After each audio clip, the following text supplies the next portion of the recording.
साधु संत भगवंत प्रतिदिन तीनों संध्याओं में प्राणी मात्र के प्रति कल्याण की भावना भाते हैं, उनके उत्थान की भावना भाते हैं, उनके प्रति मैत्री का भाव भाते हैं।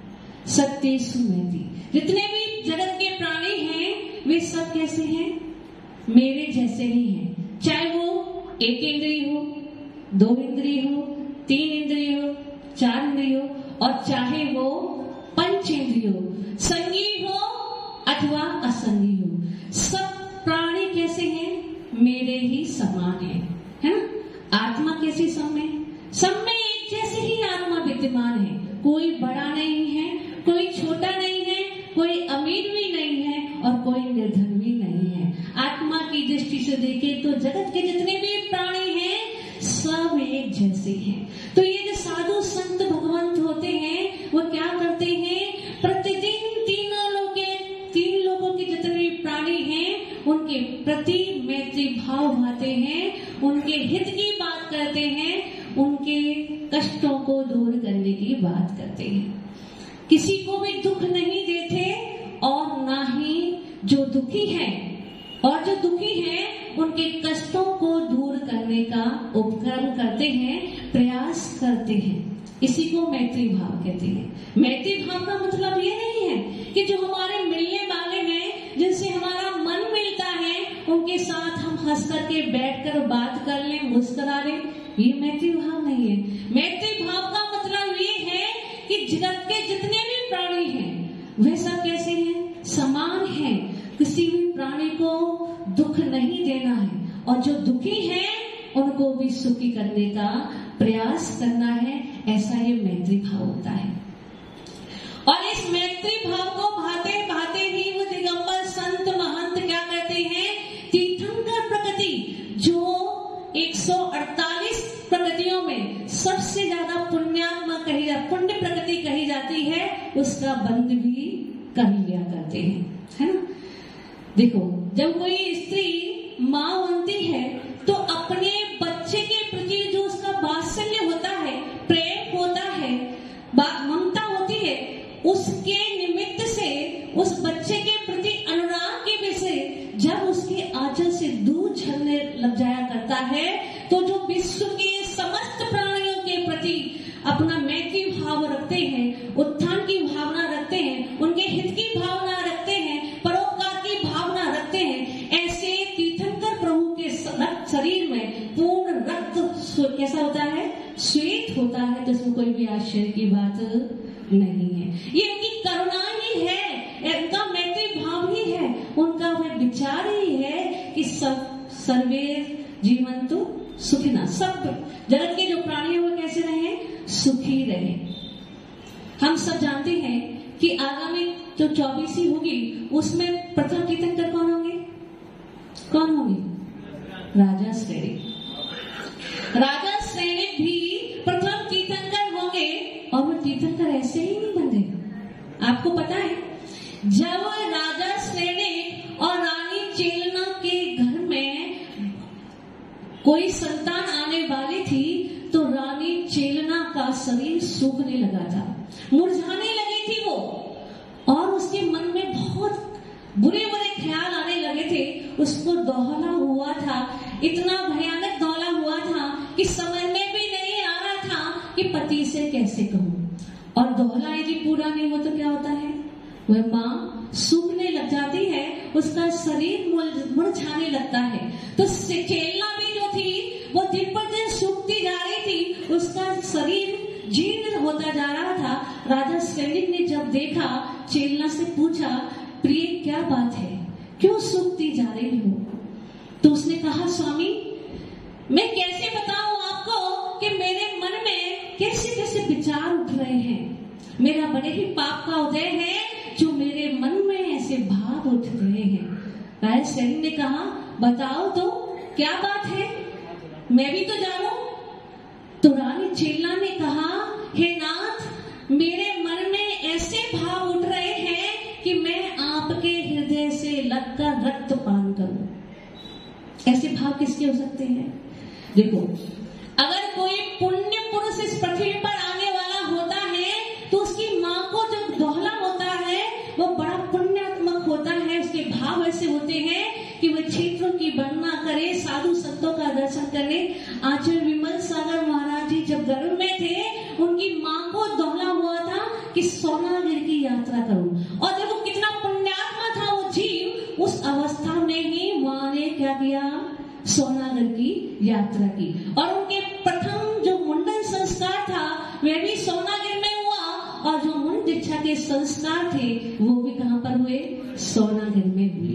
तो जब कोई पुण्य पुरुष इस धरती पर आने वाला होता है तो उसकी जो माँ होती है, उसके तीर्थंकर भगवान जी जब आते हैं घर में तो क्या होता है, माँ को 16 स्वप्न आते हैं, 1-2 नहीं, पूरे 16 स्वप्न आते हैं। और माँ कैसी हो जाती है, प्रफुल्लित हो जाती है, सारे ही जीवों के कल्याण की भावना आती है। और जो देवियां उनकी सेवा के लिए आती हैं, शुश्रूषा के लिए आती हैं, उनकी वैयावृत्ति करती हैं, उनके सारे प्रश्नों का उत्तर दिया करती है। माँ इतनी खुश हो जाती है ना। तो निश्चित रूप से जब कोई पुण्य पुरुष इस धरती पर आने वाला होता है तो उसकी माँ को अच्छे अच्छे भाव आते हैं, अच्छे अच्छे स्वप्न आते हैं। लेकिन रानी चेलना के मन में भाव उठे थे कि मैं अपने प्राणनाथ के सीने से लगकर उनके रक्त का पान करूं। जब रावण जन्म लेने वाला था तो उसकी माँ केकसी को क्या बोलना पड़ा था कि नंगी तलवार में मैं मुख देखूं। तो जब कोई दुष्ट प्राणी आता है, जब कोई अपना पूर्व भव का बैरी आता है, तब ऐसे भाव हुआ करते हैं। राजा सैनिक ने एक पल विचार किया, हो ना हो ये मेरे पूर्व जन्म का कोई बैरी जीव है। लेकिन फिर उसने क्या कहा चेलना से, तुम कोई फिक्र मत करो, तुम बिल्कुल ही परेशान मत हो, ये जीव जो आया है वो हमारे दोनों के सहयोग से आया है, ये हमारे कर्म का ही विपाक है। किसका विपाक है? कर्म का ही विपाक है, किसी और का नहीं है। इसको हम जन्म देंगे। यदि आज का कोई सड़क होता तो क्या करता?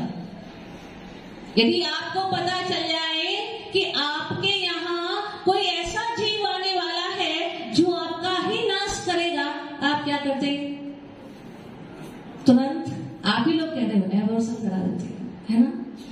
आपके मन में एक ख्याल भी नहीं आता कि जैसे प्राण मेरे हैं वैसे ही उस जीव के अंदर भी प्राण है, उसको भी जीने का अधिकार है। और यदि वो मेरे शत्रु के रूप में उत्पन्न हो रहा है तो निश्चित रूप से मैंने भी पूर्व जन्म में उसका कुछ अहित किया होगा, उसके साथ कुछ बुरा व्यवहार किया होगा, इसी से आज उसके मन में मेरे प्रति शत्रुता के भाव है। यदि आपने उसके कल्याण की भावना भाई होती, हित की भावना भाई होती, उसके प्रति मैत्री भाव भाया होता, तो निश्चित रूप से उसके मन में भी ऐसे संस्कार नहीं होते। वे घरों से ही जब ऐसे संस्कार लेकर आ रहा है, इसका मतलब क्या है कि आपने पूर्व में ऐसा बीज बोया था, है ना? तो ध्यान रख लेना, जिन बच्चों को हम इस संसार में जन्म देने से पहले ही क्या करते हैं, उनका घात कर दिया करते हैं, तो एक बार अपने हृदय पर हाथ रखकर विचार कर लेना कि जैसे मेरे प्राण हैं वैसे ही इसमें भी प्राण है, जैसे मुझको दुख होता है वैसे ही इनको भी दुख होता है। इसलिए वो जीव भी क्या है, अपना भाग्य लेकर आया है। ये मत समझना, ये भूल मत कर लेना कि वो आपके भाग्य पर आया है ना? वो जीव आने वाला जो है वो स्वयं का भाग्य लेकर आता है। देखो, कभी कभी प्राकृतिक आपदाएं आती हैं और ऐसा होता है कि पूरा का पूरा परिवार विध्वस्त हो जाता है, मरण को प्राप्त हो जाता है, और वो नन्ही सी जान इस जमाने में जीवित रह जाया करती है। और कोई ऐसा अभागा भी हुआ करता है कि उसकी माएं उसको छोड़ दिया करती हैं। वो जीव भी अपने जीवन को जीते हैं। क्यों? आपके भरोसे? आपके भरोसे नहीं, वे भी अपना पुण्य लेकर आते हैं। आपसे जब महाराज साधु संत कहते हैं कि भैया दीक्षा ले लो, आप क्या कहते हो? नहीं, मेरे परिवार का क्या हुआ? आप परिवार को अपना कर्ता मानते हो, लेकिन आप उनके कर्ता नहीं हो। आपके परिवार में जितने भी मेंबर हैं वे भी सब अपने पुण्य का खाते हैं। ये भूल मत कर लेना कि वो आपका खा रहे हैं, है ना? वो भी अपना पुण्य लेकर आए हैं। आप होगे तब भी उनकी व्यवस्था चलेगी, और आप नहीं होंगे तब भी उनकी व्यवस्था चलेगी। इंदिरा थी तो भी देश का शासन चल रहा था, और आज नहीं है तो भी देश का शासन चल रहा है। तो राजा सैनिक ने क्या विचार किया कि निश्चित रूप से ये हमारे कर्म का विपाक है, हमें संतान को जन्म देना है। और क्या हुआ? कुड़िक का जन्म हो गया। और एक बार क्या हुआ, वह अपने पुत्र के साथ खाना खा रहा था, उसने थाली में क्या किया, भोजन की थाली में लवशंका कर दी। आप होते तो क्या करते? थाली एक साइड और गुस्सा करते। लेकिन उसने क्या किया, उसने विचार किया इस भोजन का क्यों अपमान करना, और वो राजा सैनिक ने वो भोजन भी कर लिया। तो उसने जो प्राणी मात्र के प्रति कल्याण की भावना भाई, तीर्थंकर प्रकृति का बंध ऐसे ही नहीं हो जाता। जो जीव, जो संत, दिगंबर संत, महंत पूरे विश्व के प्रति कल्याण की भावना भाते हैं, मैत्री का भाव पाते हैं, वही तीर्थंकर प्रकृति का बंद करते हैं। तो राजा सैनिक ने भी अपने जीवन में उस भावना को भाया, सब प्राणियों को अपना मित्र समझा, उनके कष्टों को दूर किया। इसीलिए वो भविष्य में जाकर के तीर्थंकर के रूप में हमारे बीच में होगा।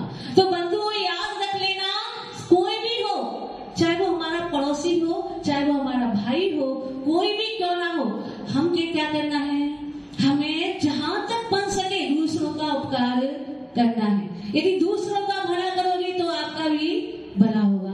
पर ऐसा मत करना, यदि तुमसे किसी का भला नहीं बन पा रहा है तो बुरा भी मत करना। वो भजन है ना, यदि भला किसी का कर न सको तो बुरा किसी का मत करना, फूल नहीं बन सकते हो तो कांटे बन कर मत जीना।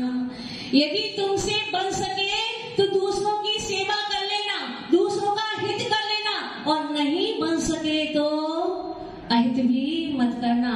यदि तुमसे बन सके तो जहां आग लग रही हो वहां पर शीतल नीर बनकर उसको बुझाने का काम कर लेना, लेकिन उस जलती हुई आग में घी बनने का काम कभी नहीं करना। देखो वो चिड़िया जो क्या है, त्रियंच है, वे भी जहां आग लगी होती है अपनी चोंच में पानी की 2 बूंद लेकर जाती है और उसको बुझाने का उपक्रम करती है। उसको देखकर लोग हंसते हैं, कहते हैं एक चिड़िया तेरी 2 बूंद से क्या ये आग बुझ जाएगी? तो वो क्या कहती है, भले ही मेरी 2 बूंद से ये आग ना बुझे, लेकिन मुझे विश्वास है जब इस आग बुझाने वाले में नाम लिखा जाएगा तो मेरा भी नाम लिखा जाएगा। तो क्या करना, जहां पर आग लग रही हो वहां पर पानी बन जाना, उस पानी को बनकर उस आग को बुझाने का उपक्रम कर लेना, ये भावना भा लेना कि वहां पर शीतलता हो जाए, लेकिन कभी भी आग में घी बनने का काम मत कर लेना। अगर आप ऐसी भावना भाते हो तो सामने वाले का तो जो पुण्य है अथवा अशुभ पाप का उदय है वो तो वही भोगेगा जो उसका है ना। लेकिन आपके अच्छे भावना भाने से आपका भला निश्चित रूप से हो जाएगा। कहते ना, कर वाला होगा वाला। इसीलिए क्या करना, जीवन में दूसरों के प्रति अनुराग को बढ़ा लेना, मित्रता को बढ़ा लेना। ऐसा नहीं करना जो हमारे प्रति द्वेष रख रहे हैं, जो हमारा अहित कर रहे हैं, केवल उन जो हित कर रहे हैं हमारा उनको ही नहीं देखना है, बल्कि जो हमारा अहित भी कर रहे हैं, जिन्होंने हमारा अपकार भी किया है, उनके प्रति भी क्या करना, एक बार तो अच्छी भावना भा लेना, क्या जाएगा तुम्हारा। एक बार एक नदी पर संत बैठे हुए थे, पानी बह रहा था, उसमें एक बिच्छू बार बार आता और वो संत को डंक मार देता, और संत क्या करते, उस बिच्छू को लेकर वापस पानी में छोड़ देते। एक व्यक्ति देख रहा था कि बार बार वो जो बिच्छू है संत को आकर के काट रहा है, और बार बार संत क्या करते, उस बिच्छू को लेकर पानी में छोड़ देते। व्यक्ति ने सोचा कितना मूर्ख व्यक्ति है, ये बिच्छू बार बार डंक मार रहा है, लेकिन फिर भी ये व्यक्ति क्या कर रहा है, उसको वापस पानी में छोड़ देता है। तो उसने पूछ ही लिया, उससे रहा नहीं गया, उसने पूछ लिया आप ऐसा क्यों कर रहे हो, ये बिच्छू आपको डंक मार रहा है, आप फिर भी इसको पानी में ऐसे ही छोड़ रहे हो। उसने बोला भैया ये तो त्रियंच है, जब ये अपना स्वभाव नहीं छोड़ रहा है तो मैं अपना स्वभाव क्यों छोड़ दूं। तो सोच लेना, जो मेरा आज अपकार कर रहा है, निश्चित रूप से मैंने भी उसके साथ में कुछ बुरा किया होगा, उसके प्रति कुछ बुरी भावना भाई होगी, इसीलिए आज उसके मन में मेरे प्रति द्वेष उत्पन्न हो रहा है। यदि मैं देखो कमठ का जीव और पार्श्वनाथ भगवान का जीव है ना, पार्श्वनाथ का जीव क्या करता ना, हमेशा हर भाव में उसको क्षमा करता रहा, और कमठ का जीव हर भाव में करता रहा। लेकिन जीत किसकी हुई, जीत किसकी हुई, किसको झुकना पड़ा, कमठ को ही झुकना पड़ा। उन्होंने तो उस कमठ के उपद्रव को भी अपना हित मान करके क्या कर लिया, मोक्ष प्राप्त कर लिया, अपने अंदर में समता को उत्पन्न कर लिया, और उस समता के बल पर इस संसार के दुखों से छूटकर क्या कर लिया, सिद्धत्व प्राप्त कर लिया, और अंत में उस कमठ को भी उनके आगे झुकना पड़ा, नमस्कार करना पड़ा। तो जो आपका बैरी है, भले ही आज बैरी है, लेकिन आप उसके प्रति यदि वात्सल्य की भावना रखोगे, करुणा की भावना रखोगे, तो उसका दिल भी एक ना एक दिन पिघल जाएगा और वह भी आपके सामने झुक जाएगा। इसलिए बंधु क्या करना है, किसी के प्रति भी द्वेष नहीं रखना है ना, और क्या करना है, सबके प्रति कल्याण की भावना भानी है। देखो ये संत जो आते हैं वो क्या करते हैं, सबके प्रति अनुराग रखते हैं, सबके हित की कामना करते हैं, इसीलिए सबके द्वारा पूजे जाते हैं। आप भी यदि अपने जीवन में इस आचरण को अपना लोगे, सभी के प्रति मैत्री भावना भाओगे, तो निश्चित रूप से आपका भी कल्याण होगा। बोले परम आचरण से सुंदर सारे जीवदेव की